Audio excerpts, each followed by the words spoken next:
Welcome to the World of Migration, the podcast that the Migration Policy Institute has launched as part of its 20th year anniversary celebration. This series showcases some of the top thinkers on migration policy who were central to MPI's creation or are leading the organization today. We're asking them not only to reflect on how policy has changed over the past 2 decades, but also to share some of their reflections on their careers and offer thoughts for today's emerging migration experts. My name is Andrea Tanco, and I am the Strategic Advisor to MPI President Andrew Selee, as well as an Associate Policy Analyst at MPI. And today, I am delighted to be here with Andrew to speak about all things migration. Andrew became President of MPI in 2017 after a long career at the Woodrow Wilson Center, where he founded its Mexico Institute, and later served as the Center's Vice President for Programs and Executive Vice President. Andrew's research has a special focus on immigration policies in the United States, Latin America, and the Caribbean. And of late, he's traveled a good bit to Central America to better understand the forces driving immigration, as well as on-the-ground interventions that could help bring stability to the region. He's the author of several books, most recently Vanishing Frontiers, The Forces Driving Mexico and the United States Together. Andrew is also widely consulted by officials in the U.S., Mexico, and Central America on current migration patterns and policy impact. And as such, I can't think of anyone better to tackle our subject today, thinking regionally to act locally in immigration policy. Andrew, thank you so much for coming on the podcast today. Thank you, Andrea. It's great to be with you. This is like having our normal everyday conversations, but getting to do it for an audience. That's a lot of fun. I know, so much to talk about and reflect.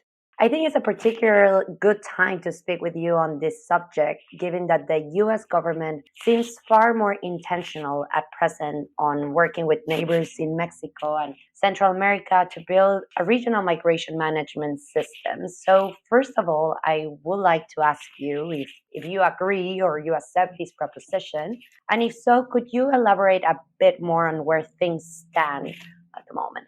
You know, it's funny. One of my first engagements with MPI, I guess I started working with MPI, when I was at the Wilson Center on another project. But back in 2010, 2011, Dimitri Papadimitriou and Doris Meisner approached me about doing a task force together about regional migration. We were thinking about Mexico, Central America, the United States, and probably Canada as a migration system. And so we did a task force and we published a report. And, we basically said this is going to be a regional migration system. We should start thinking about how to manage it. U.S. policymakers always think this is a border issue when people come. But, there's a larger migration system going on here that we need to think about. And you need to think about your near neighborhood. And when the report came out in 2013, it landed like a thud. Because in 2013, Mexican migration had dropped. Central American migration was just starting to pick up, but it wasn't yet a political issue in the United States or in most of the countries people were coming from. And so nothing happened. But it's been fun to go back to that report because I think a lot of it is really true today. And I do think you're right. There's an appetite right now, particularly in the U.S. government for the first time, to think regionally about this. And I think in some of the countries in the region as well, people have very different ideas what that means. I think there's less clarity on what thinking regionally means than but at least the idea that it's important. You can't actually solve border issues at the border, but you need to think in broader horizons. You need to think in terms of legal pathways and protection systems and people's livelihoods and alternatives to migration and returns for that matter, and how returns happen with dignity. All of those broader things that should have been on the table a long time ago, we were talking about back in 2011, 2012, 2013, but really matter right now. And so I think it's great to see that. And I think there's an appetite also looking at the hemisphere. There's been sort of a North American system with Central America, Mexico, the U.S. and Canada. But then there's, everything going on with Venezuelan migration and Haitian migration and Nicaraguan migration to Costa Rica, where that heads further south. And some of that's getting connected. And so I think there's some awareness now that we need to think about the Americas as a common system where we really have shared challenges. And then how you make that operational is hard. But at least getting there to understand is a big step. Absolutely. And I guess you provided like a throwback to 2013, but I'm actually quite interested in hearing your thoughts on how have you seen the US policy conversation around immigration specifically change over the past 2 decades. So you just mentioned where we are now in 2021, but what have you seen changing in these past 2 decades? In some ways, a lot of things repeat, right? Or at least echo over time. And so I think, the angst over people coming to the country, through, in unauthorized, irregular ways continues to reverberate in the American public, right? And I think that's a reality. And I think it's something that we need to acknowledge is going to be there, right? And needs to be met. And I think for any of us that at some point in life have said, but look, people come, they integrate, it's not a big problem. We do have to understand that this causes the notion of people coming not through authorized legal channels causes anxiety. At the same time, I think actually you've Mhm. seen a growth in people's recognition of immigration as a positive force in U.S. society. And I think that's surprising. It'll surprise a lot of people. But if you look at the polls, I mean, back in the 90s, in the early 2000s, it was actually much more negative.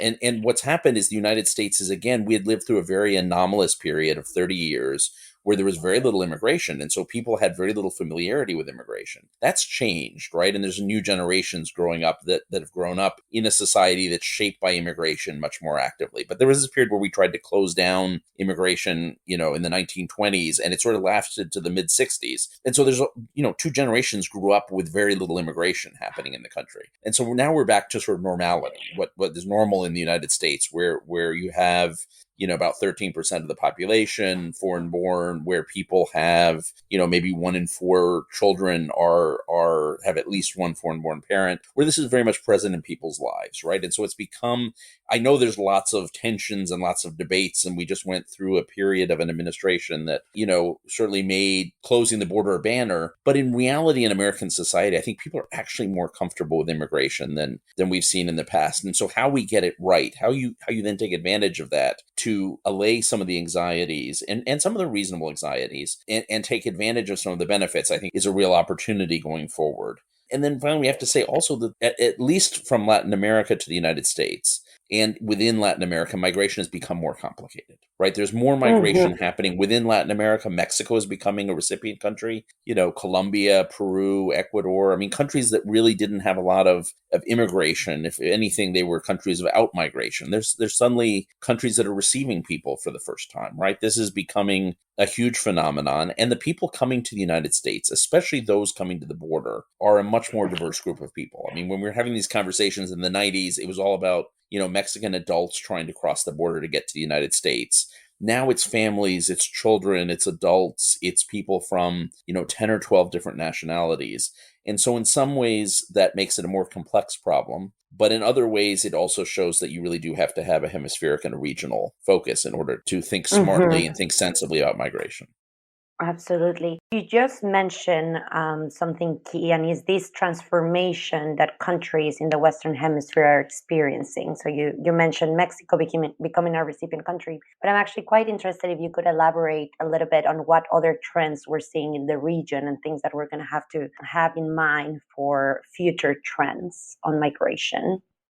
I mean, I think one of the other ones is you're seeing a lot of mixed migration. I mean, we were used to, when we were talking about Mexican migration to the United States in the 90s and 2000s, it was primarily economically motivated. And as always happens, it was both a sign of growth and change. People had enough money to begin thinking about international migration, and a sign of scarcity, right? And at the same time, not being able to make their basic needs met by staying, right? So having enough to dream of another possibility, having the social networks to do that, and at the same time, knowing that if they stayed, the opportunities just were not sufficient. So, and we're seeing some of that going on in the hemisphere, certainly in Guatemala and parts of El Salvador and Honduras. But then we're seeing lots of things that force people out of their homes, right? Even in Mexico now, right? I mean, we're seeing a rise in violence. that's pushing people out because, someone wants to recruit their kids for a drug cartel, right? Or for a local criminal gang, or has taken over their land. We're certainly seeing this with the gangs and the criminal organizations operating in El Salvador and Honduras and parts of Guatemala. We're seeing political chaos in Nicaragua and Venezuela, and really the collapse of the state and the economy in Haiti and to some extent in Venezuela as well. So these things, it becomes much more complicated because it is, we can talk about creating legal pathways for people to come for work. We're not very good at it, I should say, by the way. It's the kind of thing that is a challenge in and of itself. But you can think about how you create legal pathways for work. But then you also have to reckon with the fact that a lot of people are being forced out for other reasons, that really require protection mechanisms as well. And so I think and then lots of people fall in between the two. And I think that's been one of the major challenges. It's one of the issues on the Venezuelan migration in South America as well, right? I mean, are these refugees, are these migrants? People are both in many ways. And it's hard to make those distinctions in the modern world in the way we thought we could do it. Maybe we never could, but we thought we could 20 or 30 years ago. Yeah, absolutely. And also worth mentioning the recent report that our colleague Jessica Bolter and Caitlin Yates wrote about the rise on extracontinental migration going through the Yes. Western Hemisphere, right? From African nation. I think that's another one that we're going to have to be following closely in the Well, next and I think couple now of that you mention that, I mean, Jessica and Caitlin's work, part of it started by thinking about, as Europe changes their policies, how does that then affect people who might otherwise have gone to Europe, right? And might choose to come to the United States. And I think we're seeing some of that in reverse too. People who might come to the United States thinking about going to Europe, particularly Spain from Latin America, but also other places in Europe. I mean, this is, we can think regionally, but then you have to keep thinking, we can think immediate region, then you have to think hemisphere, and then you have to think also globally, and how do these pieces connect? And the Afghan crisis, of course, is a good reminder of that as well. No, but so timely that you bring, Europe into the conversation that we're having here today, because I think we've seen this focus on root causes of migration and the role of development starting to appear in the conversations of the U.S. government on how to address migration in the Western Hemisphere. And maybe these ideas came about more slowly to the table than countries in Europe, for example. So what role do you think this focus on root causes, as well as creating more collaboration within the region of migration management, will have in the overall U.S. strategy to deal with migration from and through the region? I'm both heartened and occasionally concerned by the focus on root causes. I mean, I think it is, I think it is the right thing to do. I think the reality is for most people would rather not migrate. I mean, some people will always migrate, right? I mean, migration is a natural phenomenon that happens and has happened since the beginning of history. Some people always migrate, but we don't want people in a position where they feel forced to migrate either because someone is knocking on their door and threatening to take them away, or because the economic conditions don't allow them to have a dignified life. So focusing on root causes really matters, right? Both the protection side and the questions of governance and stability and the questions of economic development. And I think it's great that we've gotten to that place. And I think it's good that the US is beginning to invest in some of this. And we see the European Union doing the same thing. Where I worry occasionally is that it becomes a substitute for thinking about migration policy. People think that if you invest in root causes, then no one else is going to pick up and move. And the reality is, in the short term, no kind of external assistance is probably going to change the calculus for most people. You may be able to work on some specific triggers of migration. I mean, there may be things around indebtedness, around specific kinds of violence. There may be specific interventions that are very useful to stop triggers that move the needle and get people to decide to move. But it's not going to change the overall balance of people wanting to move in countries that have really long-term deficits that don't allow people to live in dignity. And so it is both great that we're now looking at the long-term issues. I think that is a really helpful step forward. And it's not going to be sufficient if we don't also think about migration management, how we create protection mechanisms and how we create legal pathways for mobility, because people are going to be moving in the short term, right? We may be able to affect the long term, maybe even the medium term, but the short term we need to manage in a smart way. No, excellent points. And I think we're seeing so many challenges on the migration policy debate, the rising humanitarian protection needs, greater mixed migration flows, new pressures to migrate that are resulting from climate change induced events, changing demographic realities. I could go on and on. But as you look across these challenges, where would you situate the US and its neighborhoods in the Western Hemisphere in terms of vitality in policymaking and on the ground initiatives to deal with some of the challenges?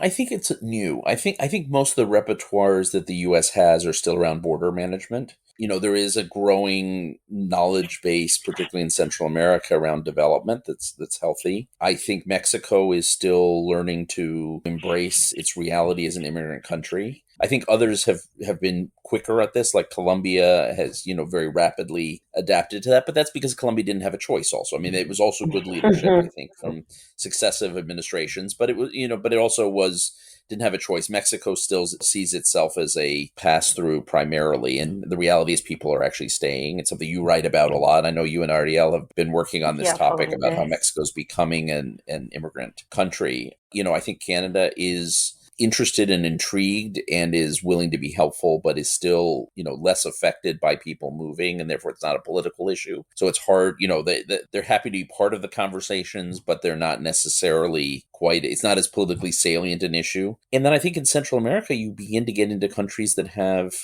different capacity levels and different willingness to deal with migration issues. I mean, you have Costa Rica, which is a country that's received, somewhere between 12 and 15% of the population is foreign born, very close to the U.S. in that sense, has taken in a very large number of Nicaraguans in successive waves, but also Venezuelans and Colombians during periods of turmoil, and has a lot more capacity to do things, but is a small economy. And then you have, Guatemala, El Salvador, and Honduras, which are more fragile states. They're not collapsing states, but they're not yet, and they're ambivalent about what their role is on migration at this point. And Nicaragua, which really is an authoritarian state. So I think there's there's a beginning of this conversation going on, and yet the reality on the ground is there are different actors with different points of view and different capacities. And when you look in South America, Absolutely. you also see countries like Brazil or Argentina that have enormous capacity to integrate migrants.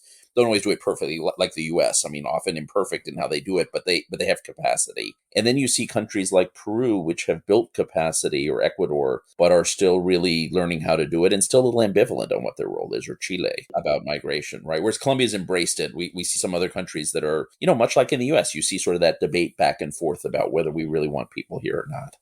Yeah, and something that I've noticed is specifically since 2014 with the first unaccompanied minor crisis from Central America and then the subsequent flow of Venezuelans leaving their country in 2015 is that we're definitely seeing an emphasis or, increased attention on migration policy debates in larger summits, right? Summit of the Americas or the North American leaders or the high level economic dialogue between the US, Mexico, and Canada. Like now migration is one of the top pillars that they need to address. So even that reckoning at that higher level of policy making, I think is definitely happening across the Western Hemisphere. But we still need to see how is that going to materialize, or like in practical terms, how is it going to look on the ground, which is a great way to ask you, I guess, our last question for today's conversation on, what makes you most hopeful and also most concerned about the future when it comes to migration?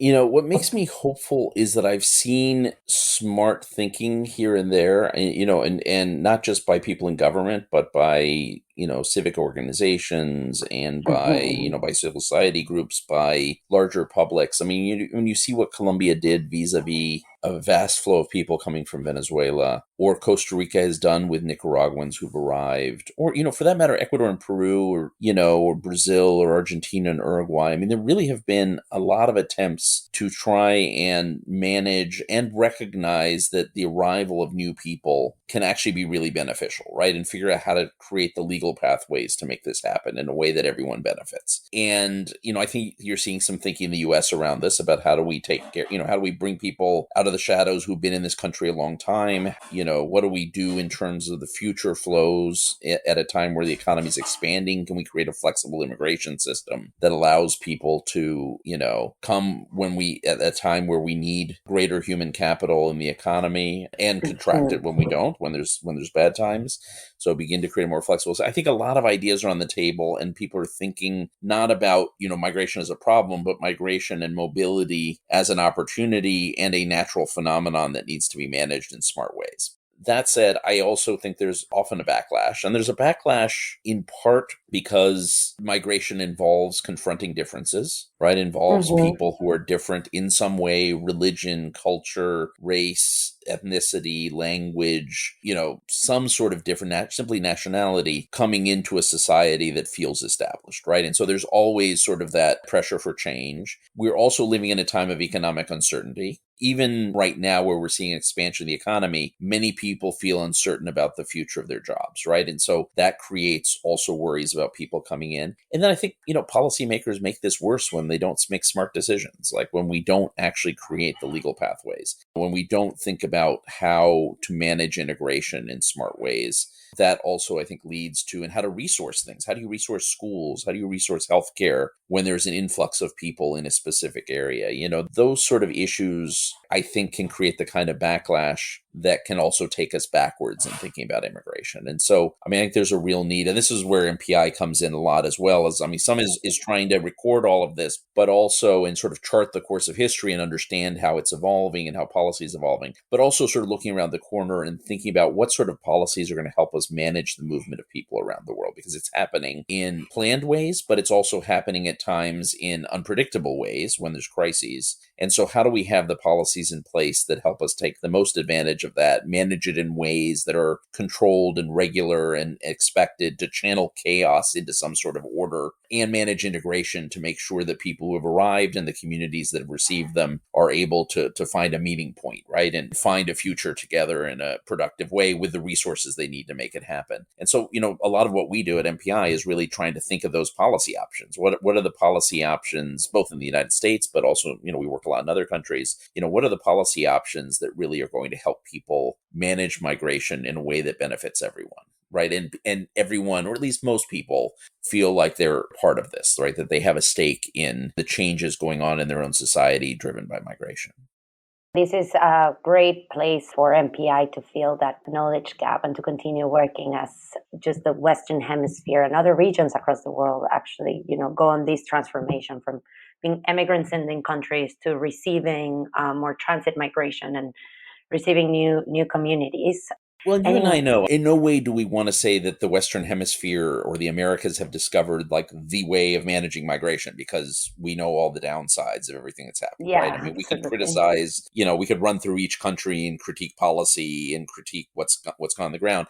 That said, there has been an evolution for many of the countries in the hemisphere being immigrant societies to being immigrant societies, and managing it with a little bit less political chaos and political vitriol than we've seen in other parts of the world. And I think that's something worth learning from, right? I wouldn't say you can lift there's a single Latin American model, or you can take it and lift it and take it somewhere else, and none of the models we've seen are perfect, and some are much less perfect than others.